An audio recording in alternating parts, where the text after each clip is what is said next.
If you're thinking about retiring, or you've just retired, or you're struggling with retirement, this is the most important question, and it has nothing to do with money.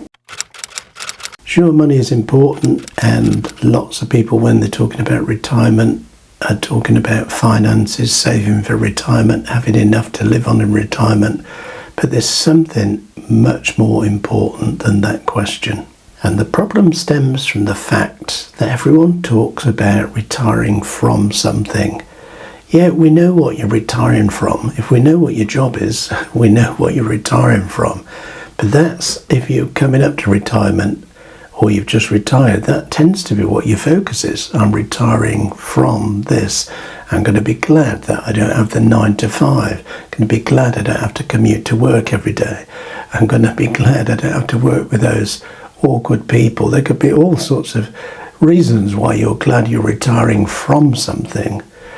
But the big danger and the big question is this. We know what you're retiring from, but what are you retiring to? Initially, you're just looking forward to the fact you don't have to set the alarm for Monday morning, and that your Monday mornings are now going to be in your hands, not your employer's. And sure, you'll be happy that from now on there's no rigid schedule that you've got to keep to. There's no boss telling you what to do. That when you wake up on Monday morning in retirement, you're your own boss. You can get up whenever you like. But it still leaves the big question, what are you retiring to? I know lots of people that didn't answer this question. They were just so focused on the relief of not having to go to work anymore. But you know, as joyful as that might be for someone, that joy will quickly fade if you don't answer the question, what are you retiring to? And it's a good question to face, because from this awkward question, we can really build a very fulfilling life. And it's such an important question because, you know, when I was growing up, there were a lot of people that didn't make it to 60 years old, let alone 67, which is the UK state pension age these days. My parents, for example, both died in the mid-50s. They didn't make it into retirement. But today, you know, life expectancy is much more. You could be looking at 20, possibly even 30 years of life. And you've got to think, what am I going to do with my days? What is my life going to look like? Our work often identifies who we are, depending on our job. People will think of us, and indeed will think of ourselves, that we are what that job was. And when you take the job away, you can lose your identity and not know who you are, because the job's gone. So if that was your identity, what's your identity now? And one thing people don't realise is that your work colleagues, however great the connection, you could have some really great work colleagues, but your connection is through work.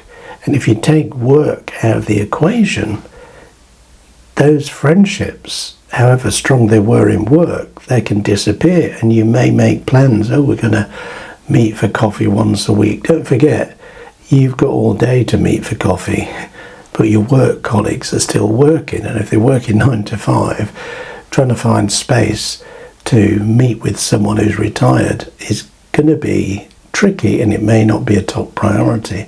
So you could find yourself with fewer friends. And so even before retirement, we need to focus on the friendships that are not related to our work, because otherwise we could end up in a very lonely place with fewer and fewer friends. And right now we're in the middle of a loneliness epidemic, and some of that has come from the days of lockdowns and the pandemic when we couldn't meet together.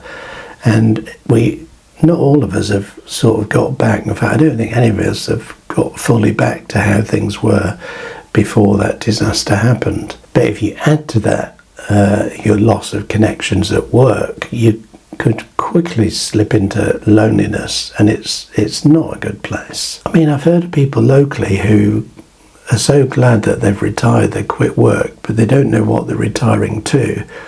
They end up kind of just getting up each day, watching daytime TV, getting locked into Cash in the Attic or Homes Under the Hammer reruns.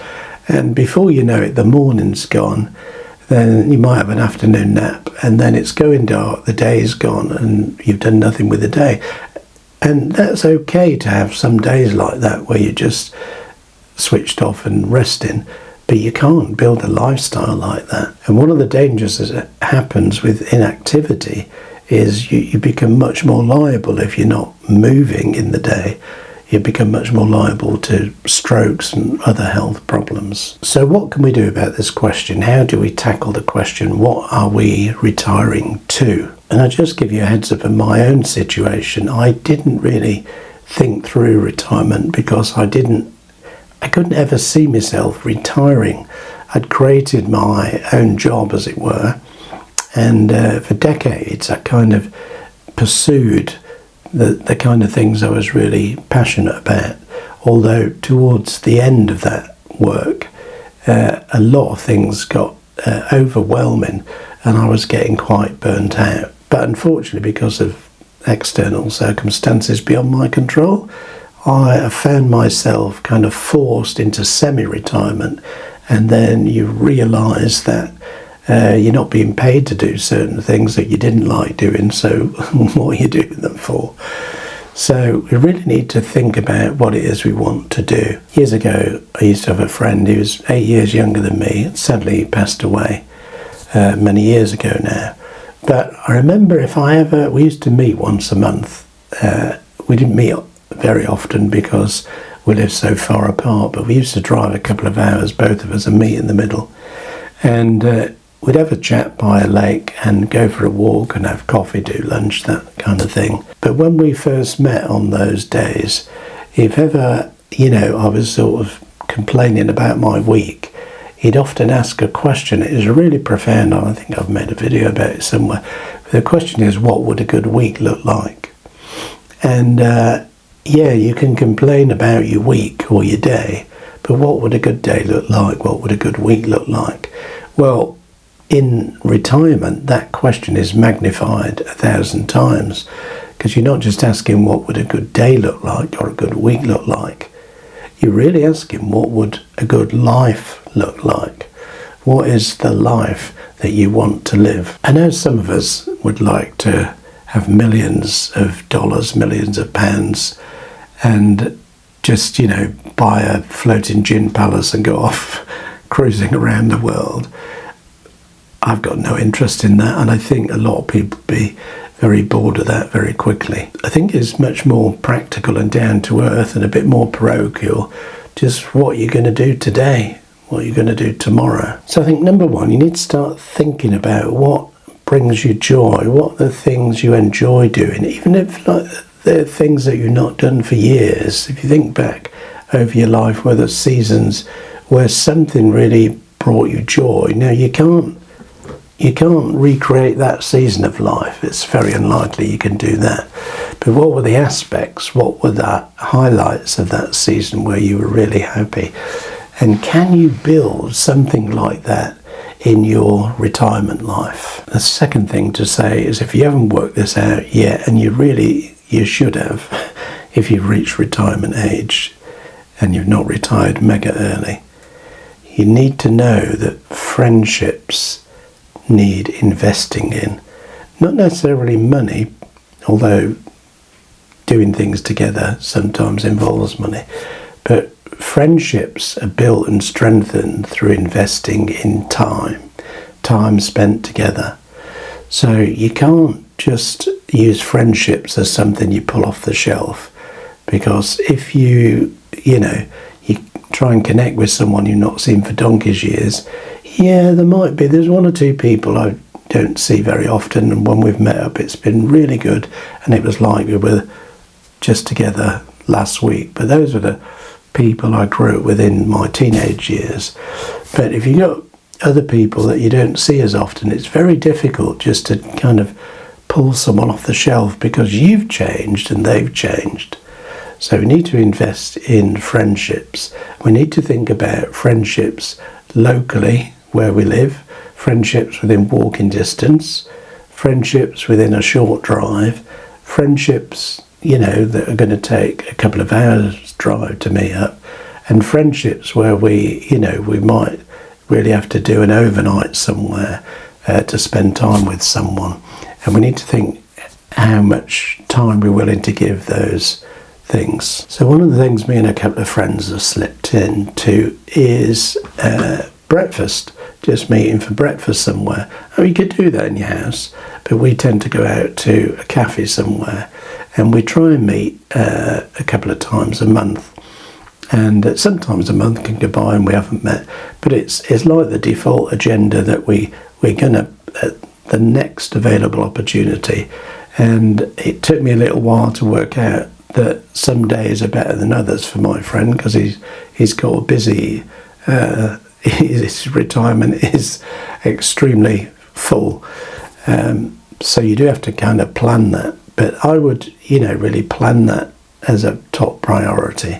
So could you meet someone for breakfast? Or, slightly later in the morning, meet for coffee, go for a walk, do whatever presses your buttons. Retirement may be a time when you find a new purpose, when you try a hobby that you've always wanted to try, or you might go on a course, take a course, a further education course, or, if you want to, you could sort of engage as a mature student and do a full-time course. You could get a degree, and you'd certainly meet people doing things like that. But you could just do an evening class or something, and develop your skills, develop your interests. Also, if you poke around a bit, there are lots of community groups around looking for volunteers. So is there any of those groups sort of doing something that you'd be interested in? And, you almost certainly, if you're working with vulnerable adults, for example, or children, you're going to have to do safeguarding course and jump through some hoops. But, there's other things that maybe don't require that. And there may be community gardening groups. You could get involved in all sorts of stuff and find out what the requirements are. Personally, I would sign up for some sort of exercise class or attend an exercise class at least a couple of times a month, and really have it as a default thing. We really need to take care of our health, because we may have bought into the thing that society tells us, that you work hard all your life. When you get into your 60s, you can retire, and maybe it'll be 70 soon with the extension of life expectancy. And then when you're old and in failing health, then you can do what you want to do. So you really need to delay failing health as long as you can, hopefully for the rest of your life. And you have to think about what you're eating, what you're drinking, how much you're moving. And you don't have to become, I was going to say Charles Atlas, but people my age would know who Charles Atlas is. But you don't have to become Arnie Schwarzenegger or someone like that with rippling muscles, unless that's the hobby you take up. But keep moving, and joining a class is a great way. You could just join the gym, that is true, but you could just attend a weekly exercise class. That's another way of meeting new people. And our class, I don't always go for coffee these days, but the class I joined a few years ago, probably about 10 years ago now, they tend to meet for coffee after the class, or about half of them do. So I always have that option, and I've got to know some really good people through that. But here's a recent little trick that I discovered. I think I watched someone on YouTube saying this, and I can't for the life of me. I would give the channel a shout out. The most productive people, the people whose days are most productive, actually are high school kids. And what he was talking about was, when you're at high school, you don't think about, do I feel like doing gym today, or shall I write an essay in English, or shall I do a science experiment? You don't have that option, because the school gives you a timetable. Monday is double science, the afternoon is English followed by maths. Tuesday, you've got double gym or games or whatever it's called. Your whole week is planned out Monday to Friday. You have a timetable. And so the gist of this video was that anyone can do that. you don't have to wait for the school to give you a timetable. So think of the things that you want to do, the components of your retired life or the components of your life, and make a timetable and stick it in the diary. And especially if you've got a diary on your phone, I use the Google diary thing, Google Calendar I think it's called. Monday mornings for me is marked down as make a video. That is the plan for Monday mornings. That's the default plan, and I get Google Calendar to pop up the alarm to remind me to do that.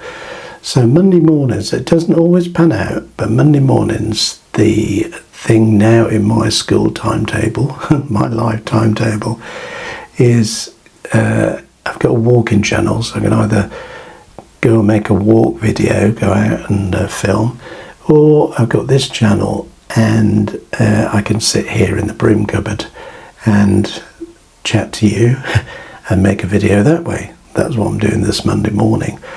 And the afternoon I've got designated for video editing, so I may or may not be editing this video this afternoon, but I've usually got a couple of videos that I'm working on, so it means I don't have to think on a Monday morning what should I do this Monday, because now there's a timetable, and I've kind of put the rest of the week timetabled like that. So I was telling you about meeting a friend of mine, so we normally meet on a Tuesday. So first thing Tuesday morning I put in breakfast, and if it's not with one mate, I can see if another mate can do that. Sometimes other people can only do Thursdays or whatever, so it moves around a bit. And then I do still have a little bit of my old job that I'm still doing, so I do that the second half of Tuesday morning. Sometimes that spills into the afternoon, and so there's a timetable for things to do, and so that gives me a structure for the week. And it doesn't mean you always have to do what's in the timetable. That's the luxury of managing your own time. You don't always have to, whereas at school you did have to show up for the lessons, well, you were supposed to, I did.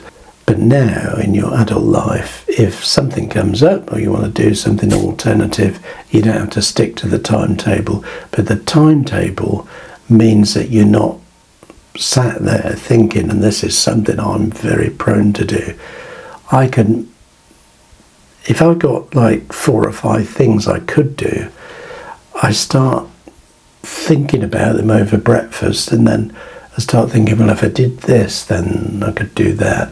But if I did this other thing, maybe this could happen. And before I know it, it's lunchtime, and then my energy is strongest in the morning. So I always think trying to start something major in the afternoon is a bit of a no-go for me. So something lighter, like video editing that I can just do in my own head sort of thing, works for me. But quickly the days can slip by and I've done nothing, and those, while you want a day off and a Sabbath day and a day of rest, I'm very for that. You don't really want every day to be a nothing day where nothing happens. I think that's enough waffle from me. The main thing I wanted to share with you this morning was this idea. If you're thinking of retiring or you've just retired, you know what you've retired from, but what are you retiring to? And you really need to answer that question. If you enjoyed this video or found any value in it, please leave a comment in the comment section below. Share your thoughts about what you do in retirement or how you've handled it. We can get a conversation going. Also, if you got any value in the video, don't forget to hit the subscribe button and the little bell icon. That helps me, doesn't cost you anything, and 80% of you are not subscribed, but no hard feelings. And I'll see you in the next video. Have a good life, and let's think how we can improve our life in the next video.